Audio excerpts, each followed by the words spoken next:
Using artificial intelligence, I have created artificial stupidity. But how does it work?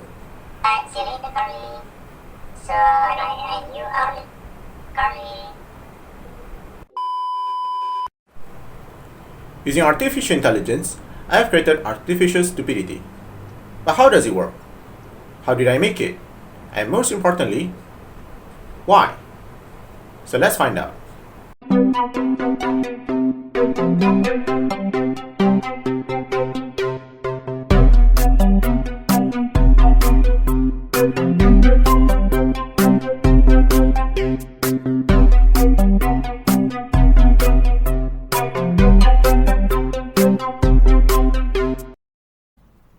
So let's address the most important question first. Why? Why am I making this? Well, the short answer is that the big AI companies have been telling us over and over again on how their products are going to destroy our lives and our world as we know it. I don't know about you, but I find this bad. So that's why we need to create something that's like the opposite of what they are creating. These AI companies are creating artificial intelligence, and this artificial intelligence are going to destroy the world. So that's why I'll be making an artificial stupidity, which is going to save the world instead. So let me introduce you to this. Her name is Carly, and for now, she's very stupid. Hello Carly, how are you? Mari kamu say, cakap Allah nak ni lah, cakap bagus ni sini, special ni sini lagi.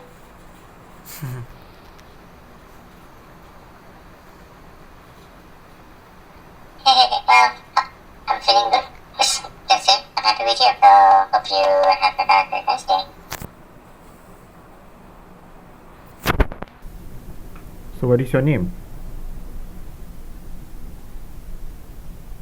Carly? Carly, can you say something else? Boleh bercakap. Hello, Carly.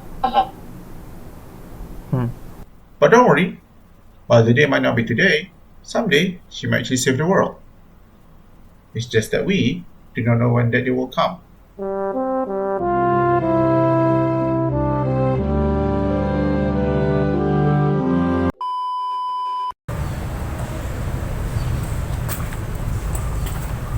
Alright, enough jokes.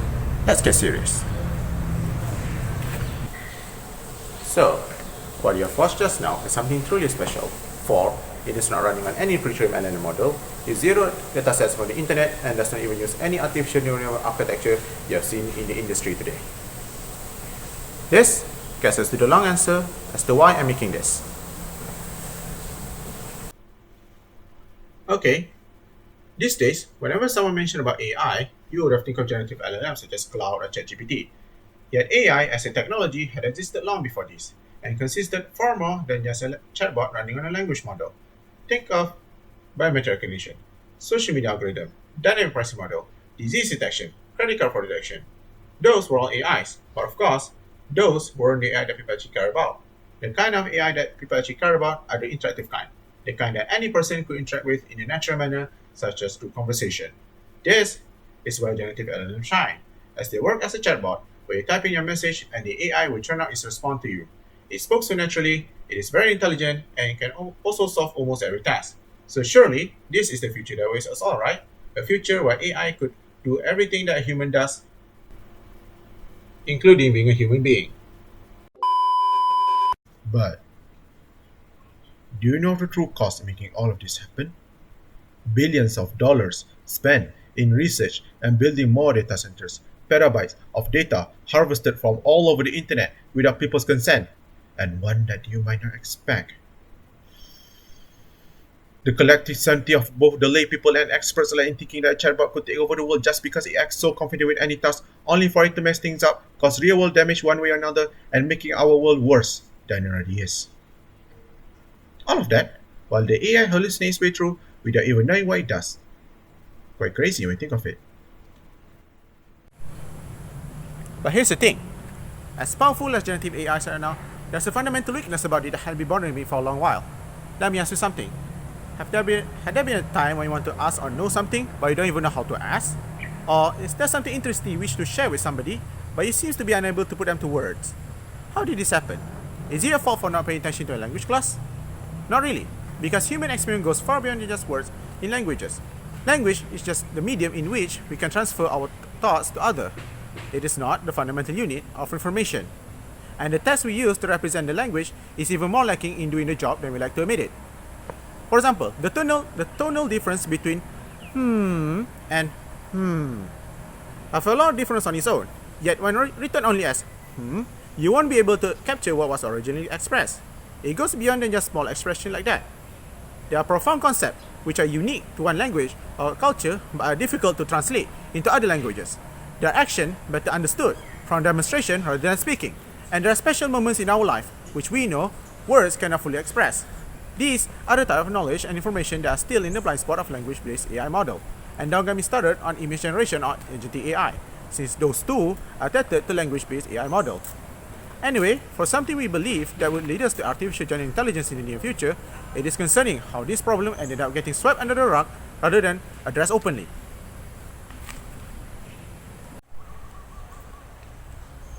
Project Crowley is an experiment in discovering new AI and machine learning paradigm.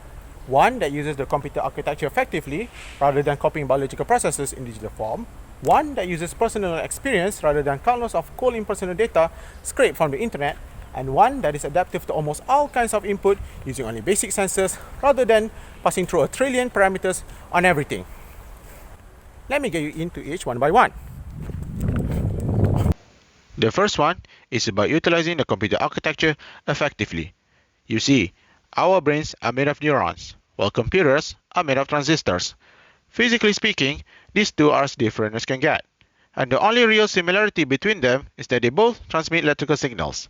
However, only one of these has been proven to create intelligence for millions of years.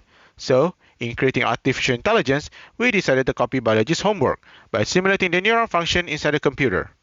But here's the thing. Neurons work the way they are thanks to physics and chemistry. Particle reactions and natural motion of entropy are what actually drive them. But for transistors to copy these processes, they have to do double the work.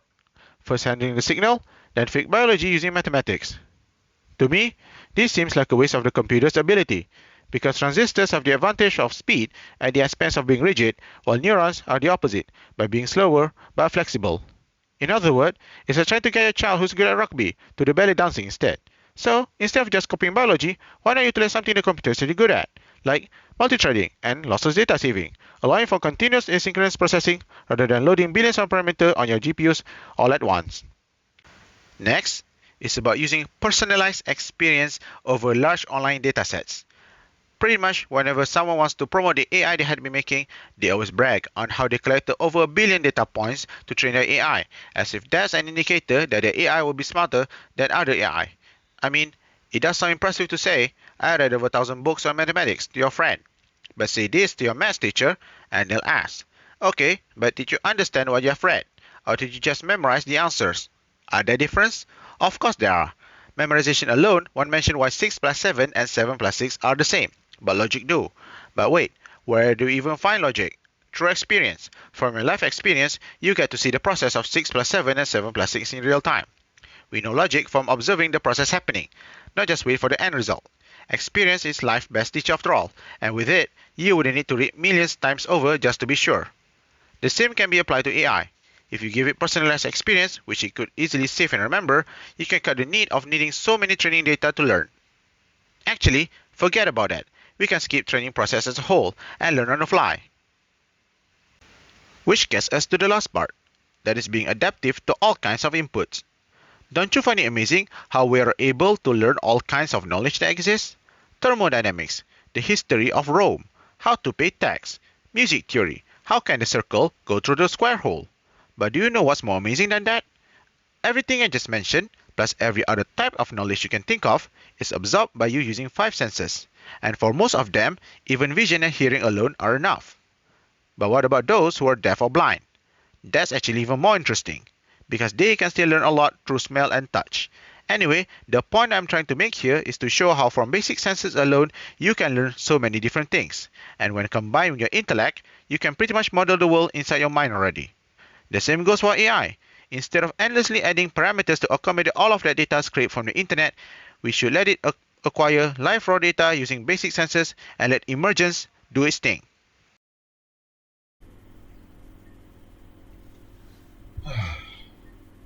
Well, that's a very long answer. With all of that out of the way, let me show you how I implement this into my project.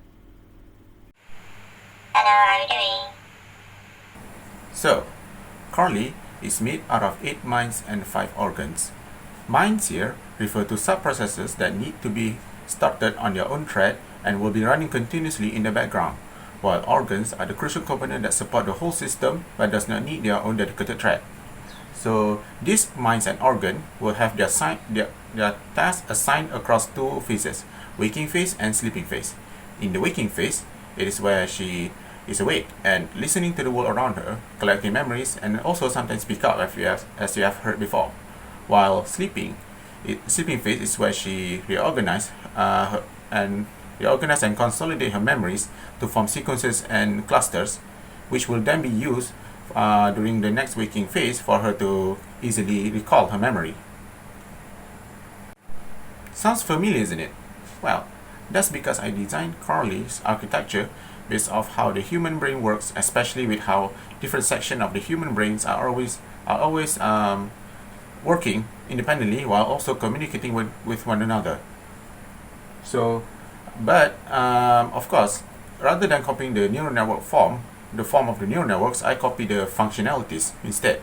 And instead of trying to copy exactly with like hippocampus, amygdala, hypothalamus, etc., I instead make an architecture that's suitable for the computer to run on, because it is running on a fixed instruction written in a Python code.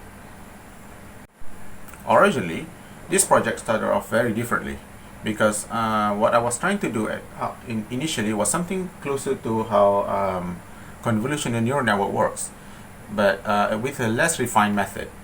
However, as I was trying to scale it up, I faced the issue of running into the limit of my RAM on my consumer laptop, which led me to think outside the box and try to think of how can I use other resources on the computer to make an artificial intelligence. So, yeah, you could say that it is a mix of happy little accident that got me here.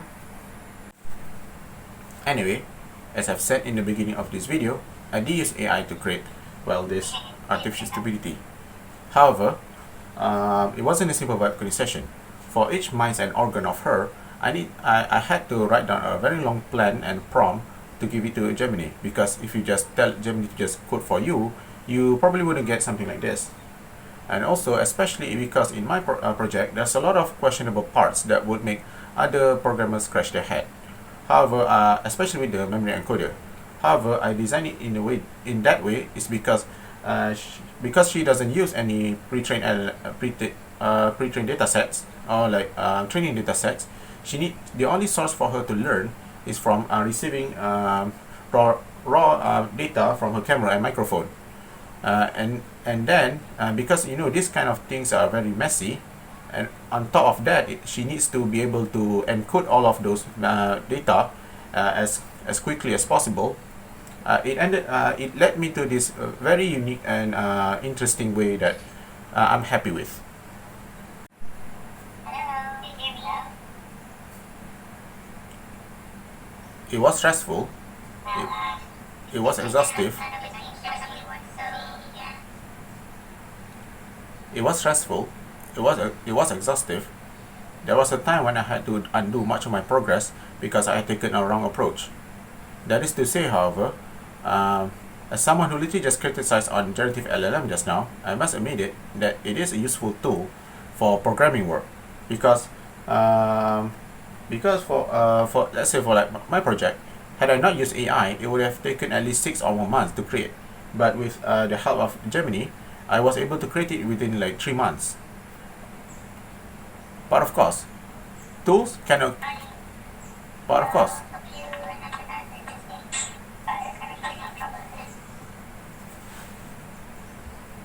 of course, tools can only create amazing things on amazing hands. That is to say, however, the usage of AI in programming work is fine for me, because in programming, the most important thing that we care of is whether the code works or not.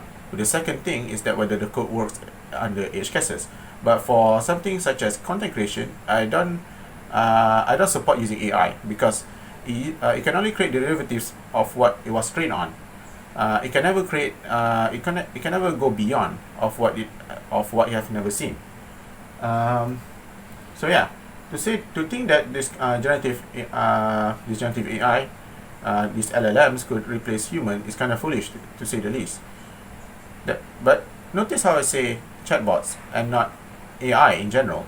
That is because with alternative paradigms like what I'm trying doing here, perhaps we could one day have a true AGI, a one that can actually come up with something original. Anyway, now that I've said about on how I made her, let me show you how she actually works.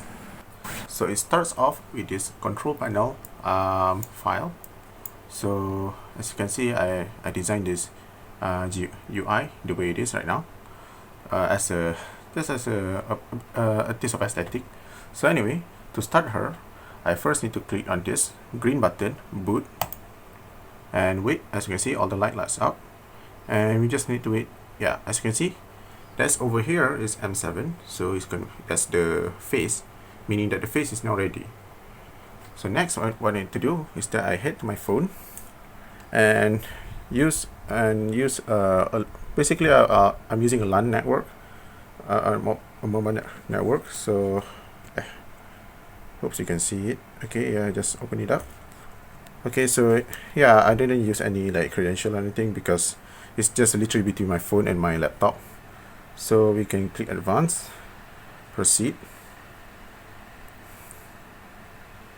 Okay, now we got to this screen. So initialize sensory link. So now what we can do, so now that everything's ready, we can click this, and there you have it.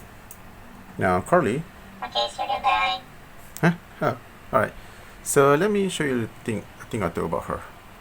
So everything about her is seen from this screen. So first one is over here. This is what she's seeing right now, which is my hand apparently. Yeah. And then this middle one, this colorful one, this is the how to say? Basically, this is a special thing called a four-wheel core, which it is a layered diffusion. It's like a diffusion, I will say. I actually don't know how to actually explain it, but long story short, this thing in the middle here, this is what these sites are basically a free wheel. It's basically a randomizer, but it's based on the camera, which uses the one that we call the quantum core.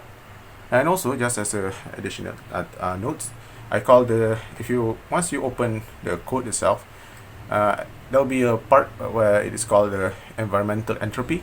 That's where what I call the quantum core, and I call it quantum core because it just sounds cool. Also, technically, because technically speaking, because lights are quantum anyway.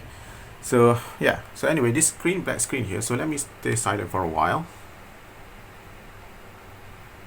So you can see.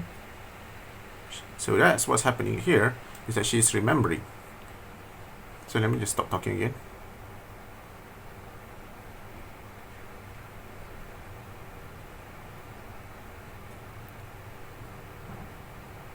So as you can see, that's when the screen here appears, it means that she's recalling a previous memory.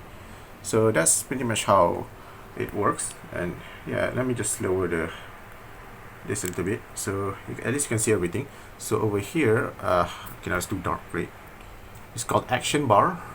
This is what is going on with her. So right now she's listening because I'm speaking. If I stay silent, you can see that is now it's recalling. And over here, this is the emotional state. So this one is a bit more complicated to say, but long story short, between the energy and the balance, it dictates on what emotion she's showing on her face. Yeah. So and the last one, this is all the minds. Oops. These are all the minds. So I can maybe not be able to see it as well, but yeah, this is. But if you open it, you will see it clearly. So from here is let me just get. Hopefully you can see it. Yeah. So that's mind 1. Yeah, that's mind 1 to 8. So as you can see, mind 5 is not turned on because as the diagram showed that my 5 is the one that is the consolidator, which will only turn on when it is running, when it's streaming. She's streaming. So yeah, Carly, you got anything to say before I put you to sleep?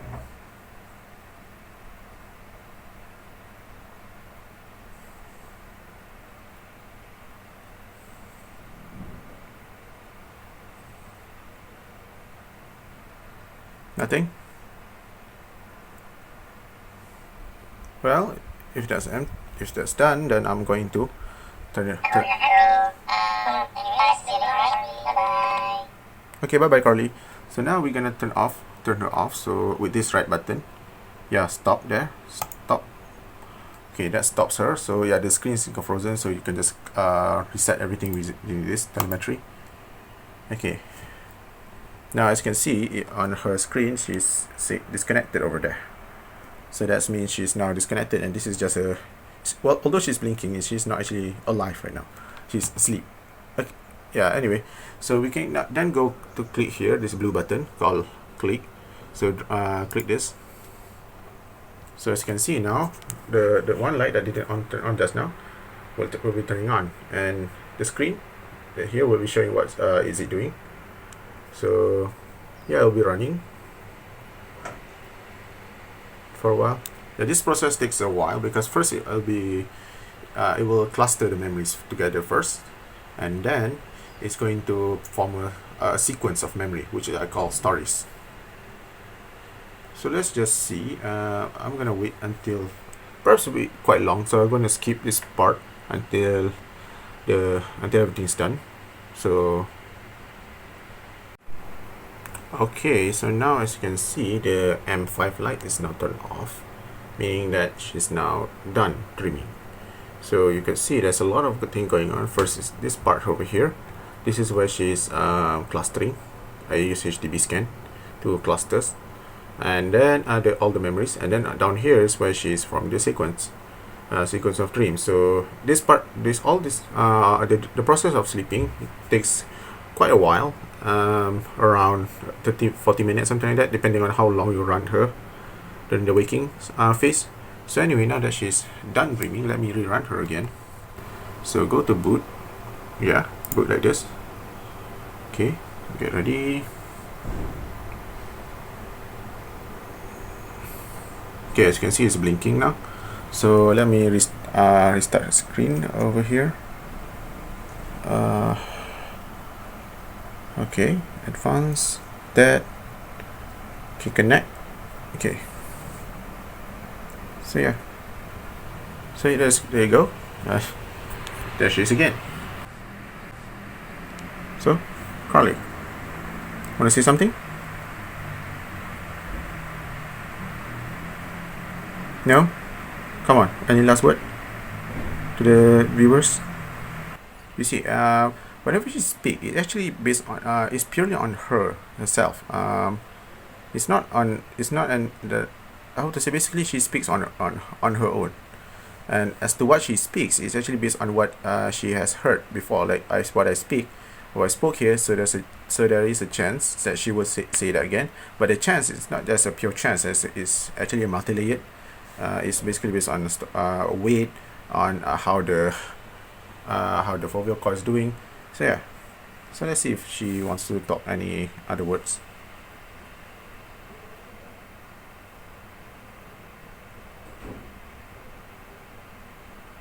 Hello, are you good? Well, I guess that's it for the showcase then. We have now reached the end of our video. Just as a disclaimer, this video is not meant as a fully technical video, but more of as an introduction to my personal project. But if you guys wanted a more technical video, then I could perhaps make a video on that. And also, if you're wondering, Project Crowley would definitely not rival any state-of-the-art generative AI right now, especially in doing like actual tasks like programming or like image detection or anything. But it is more for like a experimentation into discovering a new way to create an AI. And also, Project Crowley is mainly focused on creating embodied AI, adapted for possessing a physical body in either in the near future or the far future. However, as it is currently right now, Project Collie is still in the beginning phase. In the future, I plan to give her a body, not like a full human body, but just like a simple robot body, and also perhaps give her more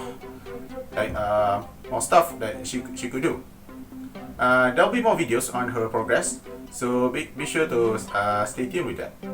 Anyway, if you're curious to check on the code itself, you can actually head to the description down below and check out my GitHub repository on it. So you could you could explore the code however you like, and you could also use part of it or any of it as an inspiration for your own project. Anyway, thank you for watching. I'm that guy Dave, and see you guys later.